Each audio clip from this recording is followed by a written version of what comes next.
দেশ থেকে বিদেশ, জেলা থেকে ব্লক, রাজনীতি, খেলা, বিনোদন সমস্ত খবরে টাটকা আপডেট পেতে সাবস্ক্রাইব করুন আমাদের চ্যানেল হলদিয়া লাইভ। যারা হিন্দু ধর্মের ধারক আর বাহক বলে নিজেদেরকে দাবি করে, আমি জিজ্ঞেস করতে চাই, হিন্দু ধর্মের জন্য নরেন্দ্র মোদীর কেন্দ্রের বিজেপি সরকার গত 5 বছরে কোন কাজটি করেছে? কোনো কাজ করেনি। একটি কাজ করেছে, কি জানেন?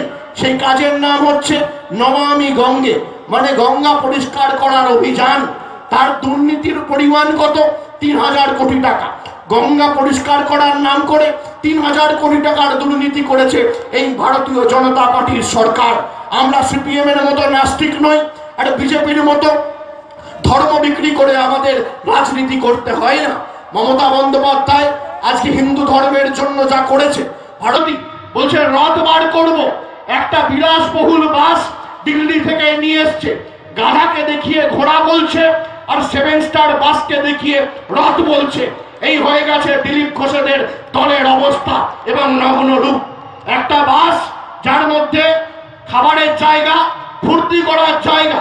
আমরা তো রথ মানে দেবদেবীর রথ শুনেছি, ঈশ্বরের রথ শুনেছি, প্রভু জগন্নাথের রথ শুনেছি, বলরামের রথ শুনেছি, সুভদ্রার রথ শুনেছি, মদন মোহনের রথ, রামকৃষ্ণ পরমহংসদেবের রথ, আমরা শুনেছি শ্রীকৃষ্ণের রথ। কিন্তু এ কোন রথ? 7 স্টার গাড়ি, যে রথে দেবদেবীর জায়গায় বাংলার সাম্প্রদায়িক অসুররা চড়ছে।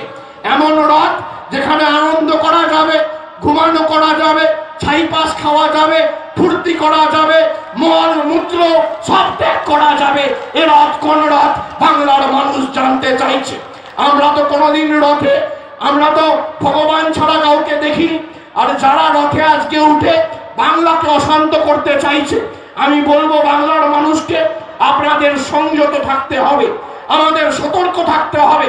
এরা আমার ভাইয়েরা, আমার দাদারা, মুষ্টিমেয় হাত এবং এক বুক আবেগ অবশ্যই, যাদের মধ্যে একটু অভিমান হয় এবং সেটা অত্যন্ত স্বাভাবিক।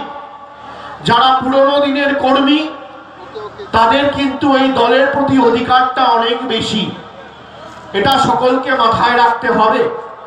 কিন্তু নতুন যারা এসছে, তারা যদি যোগ্য হয়, আমাদের দায়িত্ব তাদেরকেও মানিয়ে নিয়ে পরিবারটাকে বৃহত্তর করে আগামী দিন দলটাকে বলিষ্ঠ করা। শুভানুদ্দায়ীদের আমি অনুরোধ করে যাব, আপনারা আপনাদের বুথে পড়ে থাকুন। আপনারা 42 দিন মোদীকে উৎখাত করার দায়িত্ব আমাদের। বাংলার মানুষকে 42 দিতে হবে। একাধিক জনবিরোধী নীতি, আজকে এফআরটিআই বিল, আজকেও ভারতবর্ষের সংসদে আমাদের সাংসদরা ধর্নায় বসেছে। কি বলেছে? প্রতিবাদ জানিয়েছে যে ভারতবর্ষের কৃষকদের ঋণ মুকুব করতে হবে। আমরা এমন একজন প্রধানমন্ত্রীকে ভারতবর্ষে পেয়েছি যে পুঁজিপতিবাদ কোটিপতিদের 3 লক্ষ কোটি টাকা ঋণ মুকুব করেছে, কিন্তু কৃষকদের মুখে একবার ফিরিয়েও তাকায়নি। আর সেখানে আমাদের মাননীয় মুখ্যমন্ত্রী মমতা বন্দ্যোপাধ্যায় কৃষকদের জমি খাজনা মুকুব করেছে, মিউটেশন ফি মুকুব করেছে, একাধিক উন্নয়ন। মুষ্টিমেয় হাত এবং এক বুক আবেগ অবশ্যই, যাদের মধ্যে একটু অভিমান হয় এবং সেটা অত্যন্ত স্বাভাবিক। যারা পুরনো দিনের কর্মী, তাদের কিন্তু এই দলের প্রতি অধিকারটা অনেক বেশি, এটা সকলকে মাথায় রাখতে হবে। কিন্তু নতুন যারা এসছে, তারা যদি যোগ্য হয়, আমাদের দায়িত্ব তাদেরকেও মানিয়ে নিয়ে